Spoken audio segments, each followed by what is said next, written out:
Hi guys, it's Lunar here and welcome back to a Fallout 4 mod video. Today we have 6 mods. Well, actually we have more than 6 as there were plenty of mods out today, but there were loads of small little mods and I added an extra one into the video. If you like Skyrim, check out my 6 brand new Skyrim mods from earlier today for 6 Skyrim mods to look through.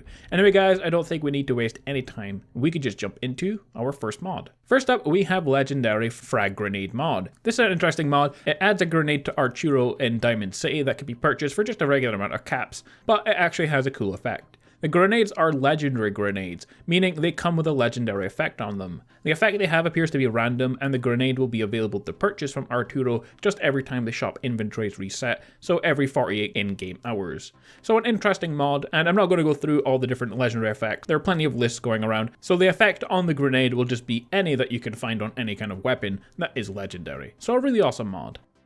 Next up we have Scorched Earth. This mod converts Fallout 4's landscape into that of a crispy, burnt-up, war-ravaged world. You thought the game looked bleak and dead before? Well, how about now? Skeletons of trees are the only ones standing and there is no grass, only rock and clay. The mod was heavily inspired by Battlefield 1 as well, so like No Man's Land and other places that had trenches and not much life, and you can definitely tell it feels like that. A cool mod that tries to bring a bit more realism to the way the game looks. This mod is a simple mod that gives some of the shops and important buildings in-game properly lit signs. The mod covers pretty much everything: police stations, hospitals, department stores, the Red Rocket gas stations, diners, liquor stores, cafes, and everything else you can think of. It even works for any of the signs you build in the workshop, so you can now have better looking settlements. Keep in mind that these are not light sources, they don't give out light, they're just lit up in the dark so you can see them. So if you build them at night, you can see them properly, but they don't give out any radiant light. Our next mod is a small one, but adds in some cool changes to the base game workshop. So you get things like new house items, wallpapers, and added military cot beds. So a really awesome mod. A bit random the stuff it adds, but the fact it gives you parts to build an actual house, as well as wallpaper for the interior, is really awesome, and that makes this mod a cool mod to download. If you're looking for any of this stuff, well, the house items, so the stairs, the new walls, and all that kind of stuff can be found under metal and prefab section. Wallpapers are under metal and walls, and there's a new military cot bed, which is obviously found under the bed section. Our next mod is called Should Have Been, and is a simple mod that adds in some changes to the game that the author thinks should have been in the game since the start. So here are those changes. Added an optimized generator for each class, added an optimized hand water pump, added a shotgun receiver for the pipe revolver, added a .45 and 5.56 receiver for the semi-auto pipe gun, added a 50 cal minigun, added 2 recipes to make dog food, and they both make 2 cans, added a new vegetable starch recipe so that the wild versions of mutfruit and corn can be used, added a new recipe that purifies water and that can be used to make a noodle cup, and finally adds a planter for all the plants that had them in grey gardens. So a random mod adds in a bunch of little changes to the game, but definitely a cool one to download.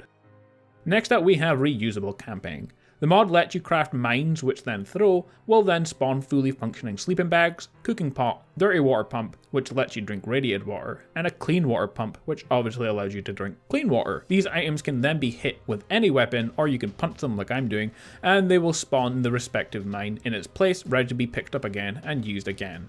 The weight and components required for the items have been chosen to be as realistic as possible. The value of the items has also been chosen to resemble the cost of components required if bought from shipments. So a cool little camping mod. We just need some other throwable camping gear now, like a fire for example, and that would make this mod complete. Our final mod is the Red Wave Fast Travel Player Home. This is actually a remake of the original Red Wave mod, as the old one had loads of issues and never updated by the author.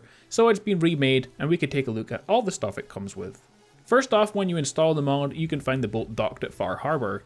Once aboard, you can travel to loads of different places, and we're going to look at that in a second, but we're going to take a look at the features first. So you get 19 different fast travel options, map markers move with the boat, 33 unique storage containers, 5 linked workbenches, drinking and bottling water, a bed, a terminal, custom wood nameplate, miscellaneous bells and whistles, and a first mate called Tanner. And if you want to know the different locations that you can fast travel to, well, you can go to Atomcat's Garage, the Boston Airport, Bunker Hill, Croup Manor, Egret Tours Marina, Finch Farm, Hangman's Alley, Kingsport Lighthouse, Nordhagen Beach, Salem, Shamrock Tap House, Spectacle Island, Taffington Boathouse, The Castle, and Warwick Homestead. And you can travel to some places in Far Harbor as well: Dalton Farm, Echo Lake, Far Harbor where you start, and the MS Azalea.